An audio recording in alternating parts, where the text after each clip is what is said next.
Maalin wanaagsan guys, waxaan tagi doonaa mid ka mid ah meelaha ugu muhiimsan degmada Marka. Waxaan tagi doonaa school Marka oo ah school dugsi sare oo ah iskuulada ku yaala Marka ugu waaweyn.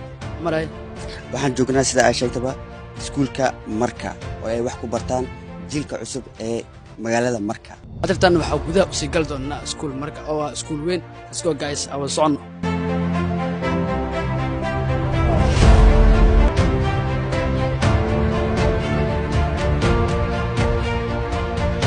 magacayga Saamaad Axmed waxaan dhigtay iskuulka Marka waxaan ahay form 4 waxaan inta salaama ay ardayda iyo macallimiinta welcome to Marka. Alaykum warahmatullahi wabarakatuh. magacayga waa Maxamed Yusuf Maxamed waxaan dhigtay iskuulka Marka Primary and Secondary School waxaan ahay ardayda iskuulka class 8 meeshaan ka salaama macallimiinteeda iyo ardayda iskuulka Marka Primary and Secondary School iyo bulshada dhammaan daawanayso kale welcome to Marka. Assalamu alaykum warahmatullahi wabarakatuh. Aniga Maxamed Xasan Cabdi maamulaha iskuulka hoose dhexe sare ee Marka.